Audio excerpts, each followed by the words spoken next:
సౌభాగ్యలక్ష్మి. మనము శాంతిని పట్టుకుంటే మన ఇంట్లో సౌభాగ్యలక్ష్మి ఉంటుంది. భర్త ఎప్పుడు బయట గడపడానికి ఇష్టపడడు, పడకుండా ప్రేమను చూపించండి అని ఇక్కడ వివరణ ఇచ్చారు. కాబట్టి స్త్రీ అయినటువంటి భార్య స్థానంలో కూర్చోవడానికి అర్హులు కాదు. భర్త ఎంత డస్సిపోయినా ఆయన భార్య చిరునవ్వుకే శాంతిని పొందుతాడు. భర్తకి ఆయురార్థము పెరిగినా, అకాల మరణం వచ్చినా అందులో సగం కారణం భార్యే కారణం. తీర్పు చెప్పేశారు ఇక్కడ, దయచేసి బాగా పట్టుకోండి. ఒక భర్తకు అకాల మరణం వచ్చిందంటే భార్య అందులో సగభాగం ఉంటుంది. ఎలా ఉంటుందో తెలుసా? నేను నెలకు 5,000 సంపాదించేవాడిని, కానీ నా భార్య నెలకు 50,000 ఖర్చు పెట్టింది. నా సంపాదన తెలుసుకొని దానికి తగ్గట్టుగా మసులుకోలేదు, అప్పులు ఎక్కువైపోయాయి. ఇప్పుడు ఏమైపోయింది? అప్పులు కట్టలేక సచ్చాను. దీంట్లో సగభాగం నా భార్యకు లేదా? వచ్చేసింది. అలా కాకుండా నేను 5,000 సంపాదించాను. ఈ 5,000లో నా భార్య 3,000 ఖర్చు పెట్టింది, 2,000 పొదుపు చేసింది. ఇవాళ నా ఎదుగుదలలో నా భార్య సగం కాదా? భార్యలు ఎప్పుడు కానీ భర్త యొక్క సంపాదనను తెలుసుకొని మసులుకొని గడిపితే ఆ ఇంటి యందు లక్ష్మి తిష్ట వేసి ఉంటుంది. కారణం స్త్రీ అని చెప్పింది. కాబట్టి తప్పకుండా భార్యలు ఆ రకంగా ఆచరించాలని చెప్తుంది. భర్తకు ఆయురార్థం పెరిగినా, అకాల మరణం వచ్చినా అందులో సగభాగం భార్య ఉంటుంది. ఇద్దరు ఒకరి కోసం ఒకరు బ్రతకడమే సనాతన ధర్మం గొప్పతనం చెప్పింది. సనాతన ధర్మం చెప్పింది ఏమిటి అంటే, ఒకరికొకరు బ్రతకండి. అంటే ఎలా? ఐశ్వర్యం కోసం ఒకరికొకరు బ్రతకడం కాదు. భార్య నగలు, పట్టు చీరలు, ఇల్లు, కార్లు సంపాదించు అన్నది కాదు. అది చెప్పలే సనాతన ధర్మం. ఏమి చెప్పింది? ఉన్న దాంట్లో ఇద్దరు సంతోషంగా తిని దాంట్లో కొంత ఎవరికైనా ఆకలితో ఉన్న వాళ్ళకు పెట్టుమని చెప్పింది సనాతన ధర్మం. అలా చెప్పడం వల్ల ఏం కలుగుతుంది? నీకు పుణ్యలోకాలు దొరుకుతాయి. 2, నీ సంసారము, నీ కుటుంబము, నీ గృహము ఉన్నతమైన స్థానంలో ఎదుగుతుంది అని చెప్పింది సనాతన ధర్మం. దాన్ని మనం పట్టుకోలే. దేన్ని పట్టుకున్నాం? అశాశ్వతమైన దాన్ని పట్టుకొని పడిపోయి కూలిపోతున్నాం. అది పట్టుకుంటున్నాం మనం. అమ్మా, ఇంకా ఆయన అంటున్నాడు అక్కడ, ఇద్దరు ఒకరు మాత్రమే బ్రతకాలి. కాబట్టి అలా ఎక్కడ ఉన్నారో అది దాంపత్యం. భారతంలో చెప్పబడినటువంటి సత్యములు ఎప్పటికీ అన్వయం అవుతుంటాయి. ఎప్పటికీ, ఇప్పటికీ, ఎన్నటికైనా అన్వయం అవుతూనే ఉంటాయి. మీరు భారతంలో వింటున్నటువంటి ప్రతి ఘట్టం, ఈ 46 రోజుల మహాభారతములో ఎక్కడైనా ఇది మహాభారతం ఒక కథలా ఉన్నది అన్నటువంటి ఘట్టం ఎప్పుడైనా వచ్చిందా మనకు? విన్నారా మీరు? అలాగా మహాభారతం 46 రోజులలో ఈ సంఘటన నా జీవితంలో ఉన్నది, ఈ సంఘటన మా పక్కింట్లో ఉన్నది, ఈ సంఘటన మాకే జరిగింది, ఇది ఎక్కడో జరగలేదు, మా గ్రామంలో జరుగుతుంది, ఇది మా రాష్ట్రంలో జరుగుతుంది అన్నట్టుగానే ఉన్నాయి కదా. మహాభారతం గడిచిపోయింది కాదు.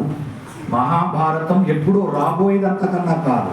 మహాభారతంలో జరిగినదంతా యథార్థానికి ఇప్పుడు జరుగుతున్నదే.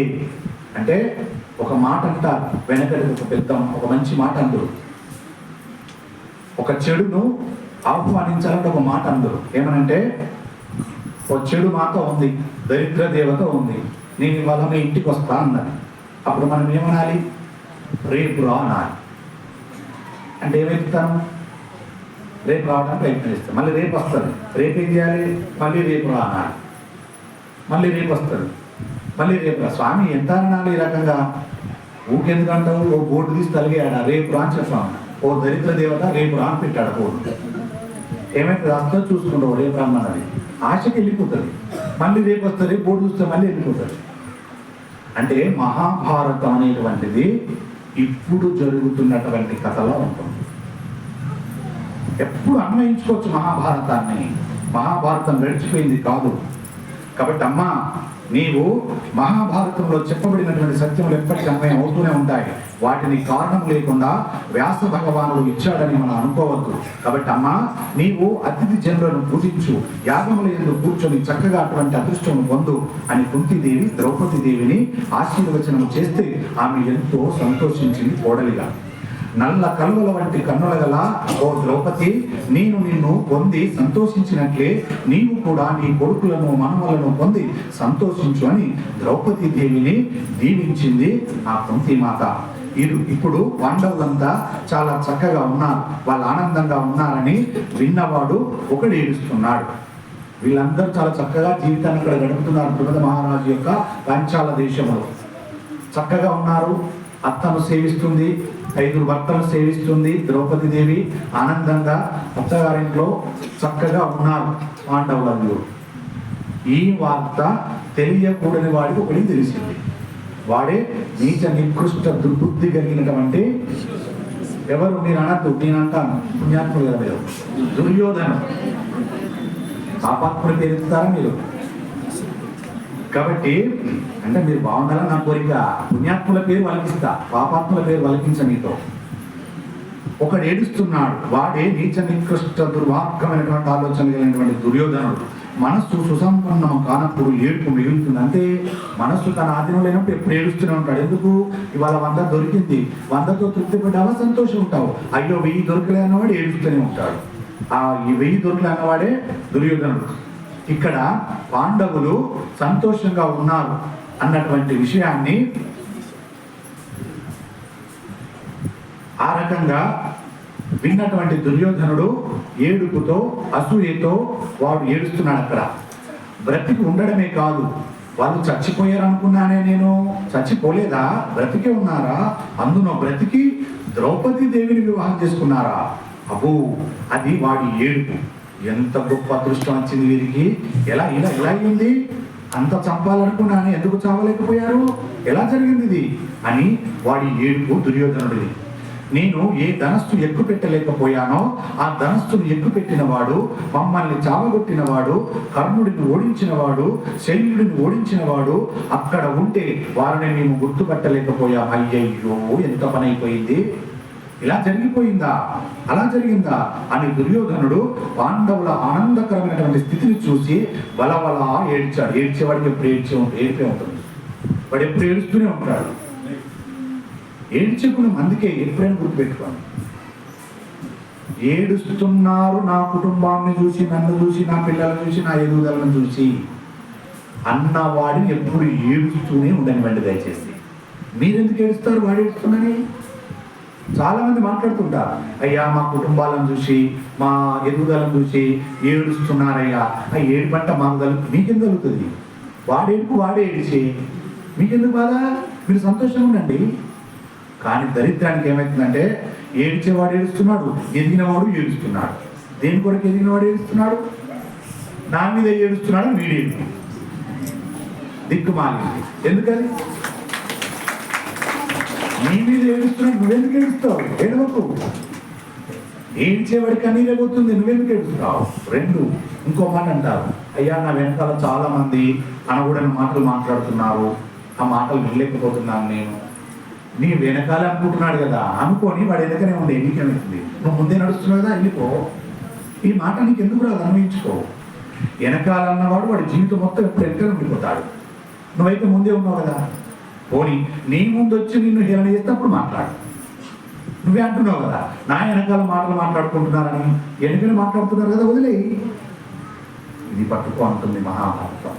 వాళ్ళ గురించి నువ్వెందుకు ఏడుస్తావు? ఏడవకు. ఏడ్చి నీకున్నటువంటి సంతోషాన్ని ఎందుకు పొడగొట్టుకుంటావు? పొగొట్టుకోకు. ఈశ్వరుడు ఇచ్చాడు నీకు, దాన్ని అనుభవించు అని మాట్లాడారు. కాబట్టి అలాంటి ఏడుపు ఏడుస్తున్నాడు ఆయన. అంటున్నాడు ఇంకా దుర్యోధనుడు పాండవుల ఆనందకరమైనటువంటి స్థితిని చూసి ఆయన వలవల ఏడుస్తూ ఒక మాట చెప్పాడు, నేను లక్క ఇల్లు కట్టించి 5 పాండవులను కుంతిని అందులో పెట్టి ఇంత కష్టపడి లక్క ఇంటిని అంటింపచేశాను. 5 పాండవులు కుంతి కూడా బ్రతికిపోయారు. అంతే, దుర్మార్గుడివి, ఎదిగిన వాడి మీద ఎప్పుడు ఏడుస్తుంటే ఏడ్చి ఏడ్చి నువ్వే చత్తవుకున్నాడు. ఎదిగినవాడు ఎప్పుడు ఎదిగినట్టు ఉంటాడు? చంపాలని కూడా చేస్తారా? ధర్మాన్ని పట్టుకునేవాడు ఎప్పుడు చావడు. అందుకే చెప్తాను శాస్త్రం, ఎప్పుడైనా బ్రహ్మ ముహూర్తములో లే, స్నానం ఆచరించు, దీపారాధన చేయి ఇంటి అందు. ఆదివారం మాంసాహారాలు భజించు, మత్తు పదార్థాలు విసర్జించు. ఇలాంటి ఏడుపులు నిన్నంటావు. ఎందుకు? నీలో తేజస్సు ప్రజ్వలిల్లుతుంది. ఆ తేజస్సు ముందు ఈ ఏడుపు నీ దగ్గర రాదు. సునాయాస అనేటువంటి పని చెయ్యనాయన అంటే ఇది చెయ్యడు.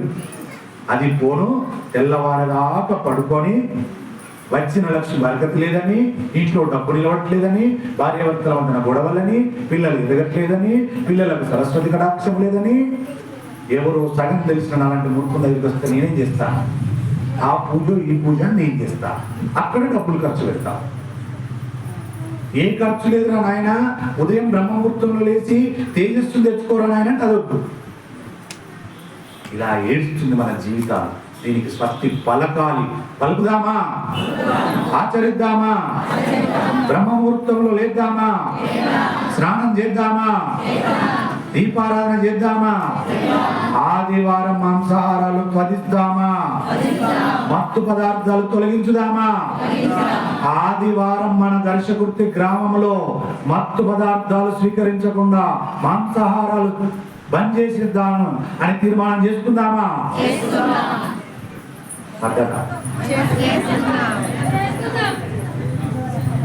మా దర్శకుర్తి గ్రామము ఇలానే ఉండాలి. ఆదివారం మాంసాహారాలు మేము త్వజించాం, మత్తు పదార్థాలు త్యాగుతాం, మాంసాహారాలు తింటాం. మీరిప్పుడు మాట్లాడే మాట నిజంగా ఆదివారాన్ని దర్శకుర్తి గ్రామంలో ఆదర్శ గ్రామంగా తీసుకురావడానికి చేయాలనుకుంటే మీరు ముక్త కంఠంతో మాట్లాడితే స్వయంభూగా వెళ్తున్నటువంటి వెంకటేశ్వర స్వామి ఉలిక్కి పడాలి. అలా అనాలంటే మీరు అందరూ ముక్త కంఠంతో జై శ్రీరామ అండి.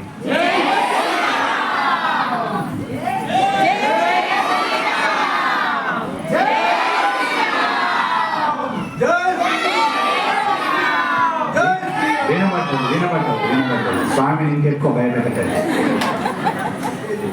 మంచి ఉండాలి, అతి మంచి ఉండకూడదు. కాబట్టి చేద్దాం తప్పకుండా. ఈ మహాభారతం అయిపోయేసరికి దర్శకుర్తి గ్రామం ఆదివారం మాంసాహారాలు ముట్టని గ్రామము, ఆదివారం మత్తు పదార్థాలు ముట్టని గ్రామం అని తీర్మానం చేసేద్దాం. సరేనా? శుభం భూయాత్. వెంటనే దుర్యోధనుడికి ఒక ఆలోచన వచ్చింది. చాలా కాలం పాండవులను అక్కడ ఉండనియేదో కూడా అనుకున్నాడు. పాండవులు ఎంత శక్తిమంతులో దృష్టద్యుమ్నుడు అంత శక్తిమంతుడు, పైగా భావమల్లి లోకంలో బ్రతకగోరుతాడు. ఎప్పుడైనా గుర్తుపెట్టుకోండి దయచేసి. బామ్మర్దిలో ఉన్నటువంటి భావాలందరూ గుర్తుపెట్టుకోండి. ఎప్పుడు కానీ బామ్మార్ది బ్రతకగోరుతాడు, కానీ భావను చెడగొట్టడానికి ప్రయత్నాలు చేయడు. కానీ చాలా మంది భావాలు అంటుంటారు కానీ అది అపోహే. ఎంత నీచ నికృష్ట గుణం ఉన్నవాడు కానీ బామ్మార్ది, ఆ బామ్మరులు ఎప్పుడు బావను బతకగొడతాడు. ఎందుకో తెలుసా?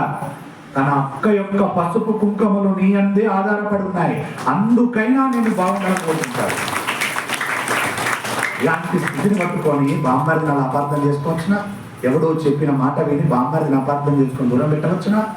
దయచేసి ఎవరికైనా బామ్మరులు దూరమై ఉంటే ఈ రోజున పలకరించండి. బామ్మరులు ఎప్పుడు బతకగొడతాడు. నిజానికి నేను ఒకరికి బామ్మరిని, నా భావన ఎప్పుడు చెడిపోవాలని కోరుకున్న మూర్ఖుని నేను.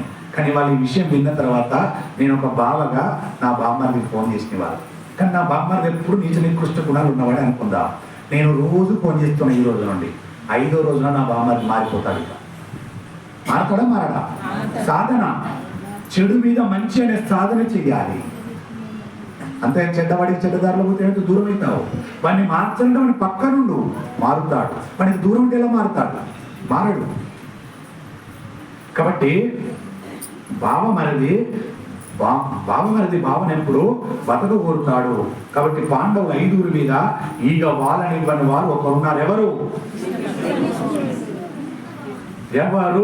శ్రీకృష్ణుడు. సొంత బామ్మరిదండి.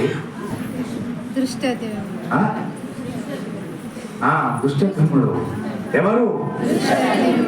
అనస్తలేదు. ఆ బామ్మరిది ఎప్పుడు బావల యొక్క బాగోగుల్ని కోరుకుంటాడు. ఆయన ఈగ కూడా వాళ్ళని ఇవ్వకుండా చూసుకుంటాడు. అసలు పాండవులే శక్తిమంతులు. వీళ్ళకి దుష్టద్యుమ్నుడు కలిశాడు. ద్రుపదుడు సామాన్యమైన వాడు కాదు, సామాన్యమైన జన్మ కలిగిన వాడు కాదు.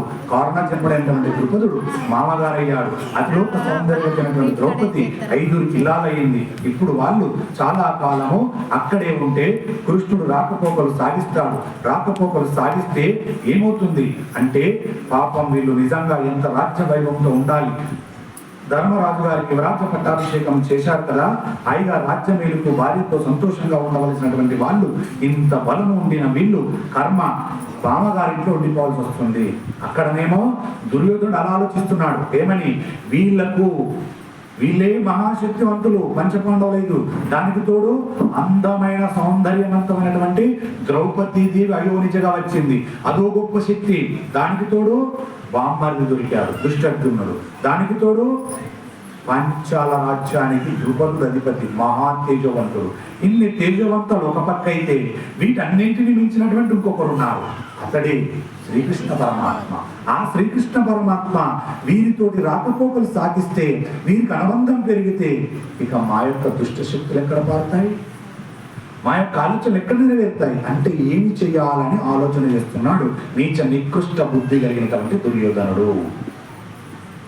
కాబట్టి ఆ ధృతరాష్ట్రుడు ఎలా బలి తెగించాడో చూడండి. అలా వీళ్ళు తెగించి ఉంటే ధృతరాష్ట్రుడు నిలబడగలడా? వీళ్ళ సౌశల్యం వలన కదా వీళ్ళు ఇలా ఉన్నారు అంటారు. అన్న కొద్దీ వీళ్ళకి బలం పెరుగుతుంది. ఆ సానుభూతి చేత పుట్టిన ప్రేమ వలన ఒక్కొక్కరు కలుస్తారు. ఇప్పటికే బలరామకృష్ణులు అటుపక్కన చేరిపోయారు. అంతే, ధర్మం వైపు చేరిపోతుంది. ద్రుపదుడు ధర్మాన్ని పట్టుకున్నాడు, పాండవుల పక్కన చేరాడు. దుష్టద్యుమ్నుడు ధర్మాన్ని పట్టుకున్నాడు, పాండవుల పక్కన చేరిపోయాడు. మా తల్లి అయోనిజ, అగ్నిహోత్రం నుండి ఉద్భవించినటువంటి తల్లి ద్రౌపదీదేవి ధర్మం వైపు వెళ్ళిపోయింది. మరి ఇంత ధర్మం ఇటువైపు ఉంటే ధర్మాన్ని నడిపించే శ్రీకృష్ణ పరమాత్మ అధర్మం వైపు పోతాడా? ధర్మం వైపు ఆయన వెళ్ళిపోయాడు. వీళ్ళ బాధ ఏంటంటే ఇంతమంది అటే వెళ్ళిపోతే మేమేలా అని వీళ్ళ బాధ. మనం ఎంతకలా రాజ్యం ఇవ్వకుండా కూర్చుంటే ఏదో ఒక రోజున యుద్ధంలోకి వెళ్ళండి అని ఎవరో ఒకరు ప్రేరేపిస్తే వాళ్ళు యుద్ధానికి వస్తారు. వస్తే మొదటికే మోసం వస్తుంది. కాబట్టి ఇప్పుడు మళ్ళీ పాండవులను పనికిరాని వారిగా చేయాలి, పాండవులను ఏదోపాయంలో విడదీసేయాలి. వీళ్ళు ఎవరు ఒకళ్ళతో ఒకరు కలిసి ఉండకూడదు, ఆ ఉండకుండా చేసేయాలి అనుకున్నాడు. అక్కడ నీచ నికృష్ట గుణములు కలిగినటువంటి దుర్యోధనుడు ఎంత అసూయగ్రస్తుడో చూడండి. దుర్యోధనుడు ఆయన అసూయ పడటానికి హేతువు లేదు. ఇప్పుడు దుర్యోధనుడి కన్నా మిగిలిన వాళ్ళందరూ చేతగాని వాళ్ళు అయిపోతే దుర్యోధనుడు తృప్తిగా ఉంటాడు. దుర్యోధనుడి మనస్సులో ఉన్న పెద్ద ఇబ్బంది అంతా ఇక్కడే ఉంది. ఈ విషయమును భారతం మనకు నేర్పుతుంది. ఇప్పుడు ఈ విషయమును అంధుడైనటువంటి రాజుకు చెప్పాలి. కాబట్టి ధృతరాష్ట్రుడికి వచ్చి చెప్పారు. వెంటనే ధృతరాష్ట్రుడు ఆయన సుదీర్ఘమైనటువంటి నీచ నికృష్టమైన ఆలోచన చేస్తున్నాడు. ధృతరాష్ట్రుడు బాగా గుర్తుపెట్టుకోండి, మనం అందరము కూడా పంచ పాండవుల్లాగా బ్రతుకుదామా లేదా దుర్యోధనుడిలా బ్రతుకుదామా? మీ గుండెల మీద చేతిసుకొని చెప్పండి, ఎవరైనా ధర్మాత్మలాగా ధర్మరాజులా బ్రతుకుతున్నారా? అందరూ దుర్యోధనులాగా బ్రతుకున్నారు. నేను గంటా పదంగా చెప్పగలను, నాతో సహా నేను కొత్తగా. ఎందుకు ఆ మాట అనాల్సి వచ్చింది? అసూయ. మిగతా అంత మంచి గుణాలే కావచ్చు, ఎవరిలో అసూయ లేదు. ఏం అసూయ? చాలా చిన్న అసూయ. ఏమిటంటే ఎదుటివారు ఎంత అందంగా ఉన్నారు, నేను అందంగా లేదు. వాళ్ళు ఎంత తెల్ల బట్టలు వేసుకున్నాను, నేను లేదు. వాళ్ళ కారు ఉంది, నాకు లేదు. వాళ్ళకి ఇల్లు ఉంది, నాకు లేదు. వాడు లక్షలు సంపాదించి నేను సంపాదించలేదు. వాడు ఎంత ఆరోగ్యంగా ఉన్నాడు చూడు, నాకు ఆరోగ్యం లేదు. వాడి కన్నులు ఎంత మంచిగా ఉంటుంది, నాకు కన్నులు కావట్లేదు. వాడు చక్కగా తిన్న జీర్ణం అవుతుంది, 3 పూటలా తింటున్నాడు, నేను తింటలేదు. వాడు ప్రతిరోజు చెట్టు కింద కూర్చొని తాగుతున్నాడు, తింటున్నాడు, నేను తాగుతలేదు, తింటలేదు. ఇదంతా అసూయ కదా అండి? అంటే మనందరం దుర్యోధనులం కాదా? ఒప్పుకుంటారా? ఒప్పుకోరు. ఇది కూడా అసూయే అన్నట్టే కదా. ఉన్నదాన్ని ఒప్పుకోవడం కూడా అసూయే. ఎందుకు ఒప్పుకోవాలి? దయచేసి ఈ రోజు నుండి మనం అందరము కూడా ధర్మరాజులా జీవించుదాం. ధర్మరాజును ఆదర్శవంతంగా తీసుకుందాం. ధర్మరాజుతో ప్రయాణం చేద్దాం. ఇంతమంది ధర్మరాజు పంచన చేరారు, మనం ఎందుకు చేరకూడదు? ఈ ఘట్టాన్ని విన్నాం కాబట్టి ఈ రోజు నుండి ఎదుటి వారిపైన అసూయ లేదు మనకు. నా పైన నాకు కూడా అసూయ లేదు. ఈ రోజు నుండి నాకున్నదే తృప్తి, ఇంకా పెద్ద తృప్తి. నాకున్నదాన్ని అనే దాన్ని మనం ఈ రోజున పట్టుకుందాం, అనే దాన్ని ఈ రోజున మనము తెలుసుకొని ఆచరించుదాం. కాబట్టి ఆవిడ యజ్ఞసేని, యజ్ఞగుండం నుండి పుట్టింది. మా తల్లి ద్రౌపది మాత కారణజన్మురాలు, అయోనిజ. అటువంటి అయోనిజ అయినటువంటి ద్రౌపది దేవి పాండవులకు భార్య అయింది. అది కూడా శాస్త్రసమ్మతంగా, విధి విధానంగా, ధార్మికంగా, సశాస్త్రీయంగా వివాహమైంది. ఇప్పుడు పాండవులు విశేషమైనటువంటి బంధువుల బలగం పొంది ఉన్నారు. ఇంతమంది బంధువులు ఇప్పుడు పాండవులకు కలిసి వచ్చారు. ఇది చాలా గొప్ప విషయం అని అన్నాడు. నాకు ఇంత మంచి కోడలు వచ్చింది, యజ్ఞసేనాని నాకు కోడలయ్యింది. నా కోడలు పాండవులు ఇంత బంధువులను పొందినారు. ఇప్పుడు ఈ పాండవులు లోకమును అంతటిని గెలుస్తారు. నా వంశము సమృద్ధి చెందుతుంది. లోకమంతా మా వంశము వాళ్ళ ఆధీనంలోకి వస్తుంది. అటువంటి కొడుకులు, ఇటువంటి కోడలు ఉండడం నాకు ఎంత అదృష్టమో అని అన్నాడు. ఎవరు? ధృతరాష్ట్రుడు. ఎంత గొప్పగా మాట్లాడాడో చూడండి మాట. నయ వంచన. ఎందుకు? భయం. భీష్ముడు, ద్రోణాచార్యులు, కృపాచార్యులు ఏమంటారోనని భయానికి నటిస్తుంటాడు ధృతరాష్ట్రుడు. కానీ లోపల అబ్బా అంత కలిసి వచ్చిందా వాళ్ళకు? అందరు బంధువులు వచ్చారా? అంత యజ్ఞ శ్రేణిలోంచి వచ్చినటువంటి అయోనిజైనటువంటి ద్రౌపది దేవి ఇల్లాలయ్యిందా? సశాస్త్రీయ వివాహం జరిగిందా? అంత గొప్ప ద్రుపదుడు మామగారయ్యారా? అంత దుష్టద్రుమ్నుడు మామదయ్యారా? ఏమైశ్వర్యం వీళ్ళది అని అసూయ లోపల ఉంటుంది ధృతరాష్ట్రుడికి. పైకేమో అలా మాట్లాడతాడు. మనం విన్నాం కదా, ఇద్దరు తండ్రి కొడుకులు అనగూడని మాటలు అనుకున్నారా? ఒక తండ్రి కొడుకులు అలా మాట్లాడుకోవచ్చునా? ఎంత దారుణమైనటువంటి మాటలు మాట్లాడదో చూడండి ఆ రోజు. ఇప్పుడు కూడా అదే మాట్లాడుకుంటున్నారు. నీచ నికృష్టమైనటువంటి మాటలు మాట్లాడుకుంటున్నారు. ఆత్మవంచన చేసుకోవడంలో ఎవరైనా ధృతరాష్ట్రుడి తర్వాత వెంటనే చెప్పేశారు. ఆత్మవంచన అంటే ఇలా ఉంటుంది, లోపల ఒకటి ఉంటుంది, పైకి ఒకటి మాట్లాడతారు. దీన్ని ఆత్మవంచన అంటారు.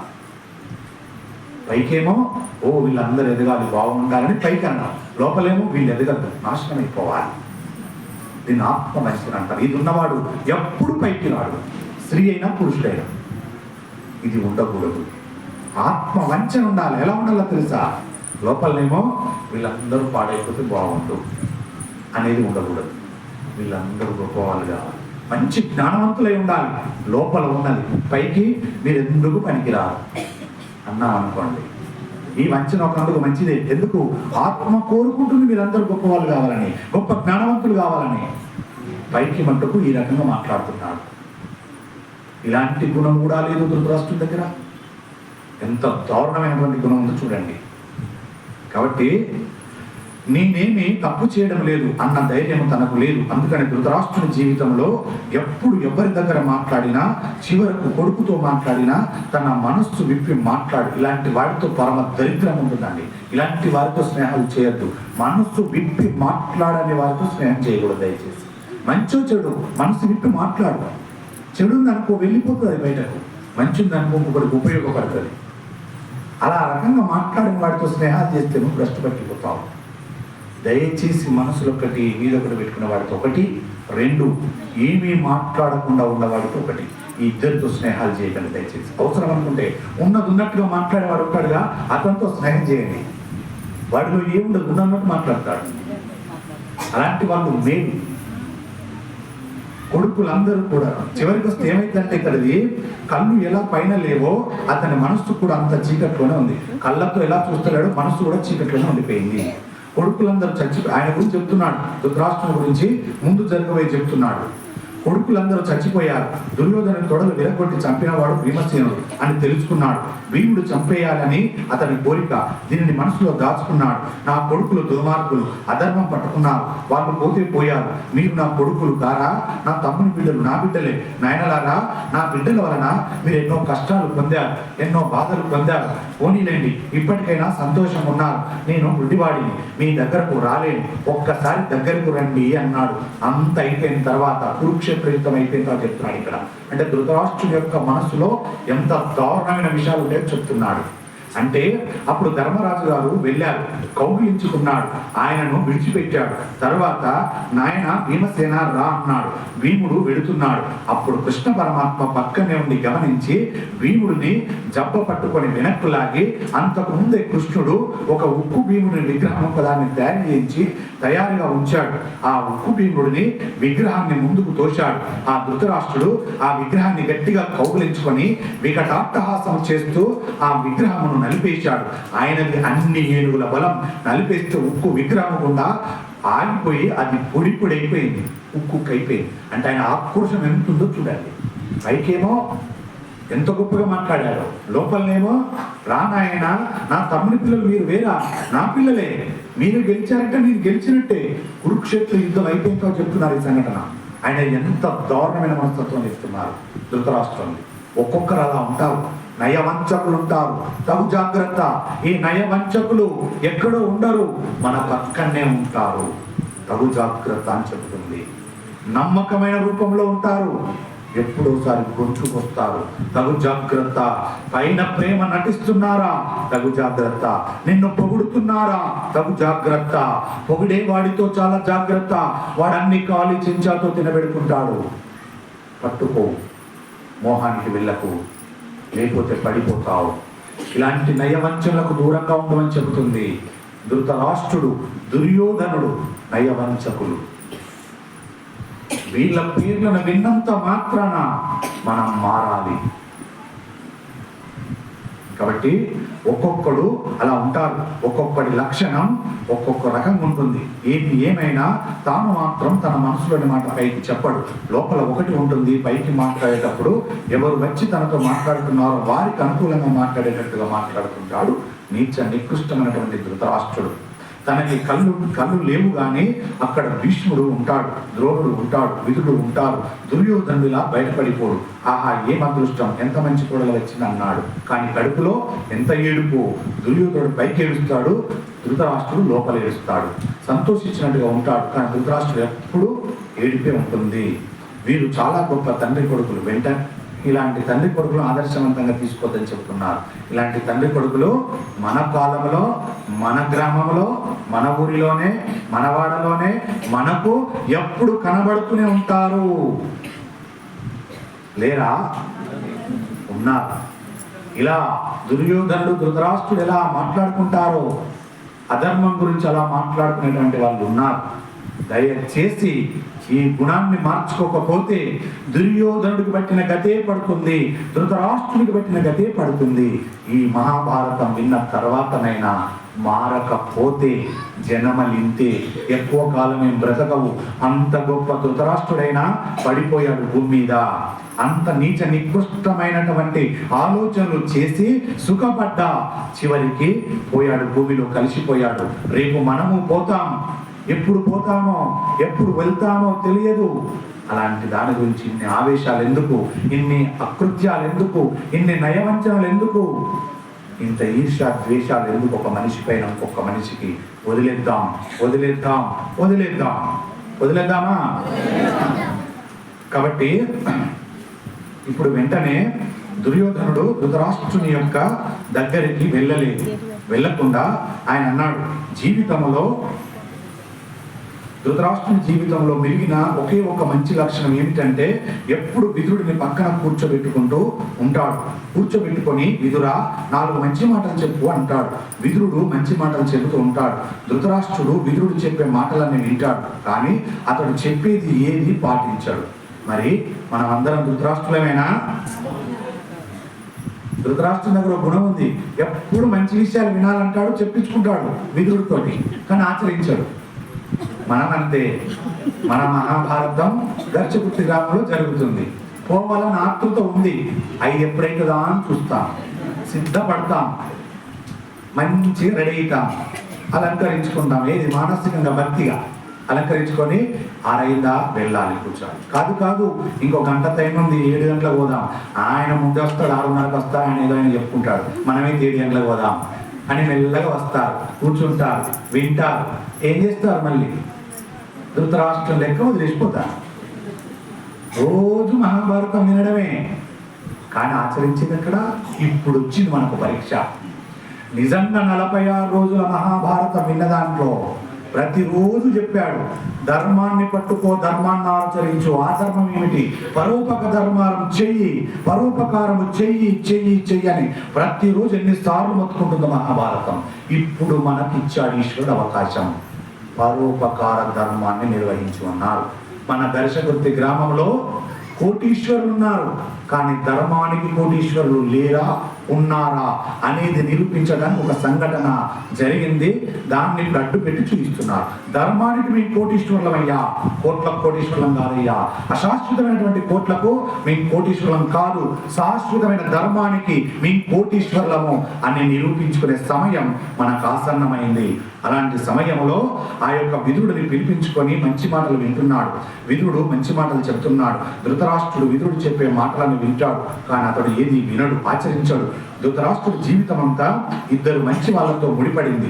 ఒకటి, విదురుడి మాటలు వింటాడు. రెండు, కురుక్షేత్ర యుద్ధం అంతా సంజయుడి దగ్గర వింటాడు. ఇప్పుడు ఈ మహాభారతం అంతా ఎవరు చెప్తున్నారండి? గుర్తుందా? సంజయుడు చెప్తున్నాడు. ఇప్పుడు మర్చిపోయారు. ఈ మహాభారతం అంతా సంజయుడు వివరిస్తున్నారు. ఎవరికి? కాదు, మర్చిపోయారు. కాదు, మునులకు. మునులు అడిగారు కదా, ఎందుకు జరిగింది మహాభారతం అంతా, దేనికి కారణము అడిగితే చెప్తున్నాడు. మహాభారత యుద్ధం అంతా చెప్తున్నాడు, కథ అంతా చెప్తున్నాడు. ఈ సత్పురుష సాంగత్యం చేత మాత్రమే కన్నులు లేని వారికి కన్నులు ఇచ్చి కృష్ణ పరమాత్మ తన విశ్వరూప దర్శనం చూపించాడు. నీకు ఒక సత్పురుషునితో స్నేహం ఉంది, అది చాలు నేను గర్వించడానికి అన్నాడు. ధృతరాష్ట్రుని అదృష్టం ఏమిటంటే ఇద్దరు మంచి వాళ్ళతో స్నేహం ఉండిపోయింది. సంజయుడు ఒకటి, విదురుడు ఒకటి. కాబట్టి ఇక్కడ మనకేం చెప్తుంది ఘట్టము? తెలుసో తెలియక ఒక మంచి మహాత్ములతో సాంగత్యాన్ని పెట్టుకో. దానివల్ల నీలో ఎన్ని దుర్గుణాలున్నా అవన్నీ ఒకరోజు నాడు క్షమించడానికి అవకాశం ఉంటుంది. ఈ మాత్రం కూడా చెయ్యకపోతే నీ జన్మ ఎందుకిక అంటుంది మహాభారతం. కాబట్టి అది చాలు, నిన్ను గౌరవించడానికి అన్నాడు విదురుడు. దుర్యోధనుడు తండ్రి దగ్గరికి వెళ్ళి మాట్లాడుతున్నాడు. నాయనా, నేను నీచ నికృష్టమైన పనులు చేయాలనుకుంటున్నా, అది నీతో చెప్పాలనుకుంటున్నా. ఆ చెప్పడము ఈ మహాభారత ప్రవచనానికి వచ్చే వాళ్ళు వినాలనుకుంటున్నారు, కానీ ఈరోజు రేపు వస్తే చెప్తా, రేపు రమ్మను అంటున్నాడు. నీచ నికృష్ట గుణములు ఉన్నటువంటి దుర్యోధనుడు ఈరోజు మనకు సెలవిస్తున్నాడు. ఈరోజు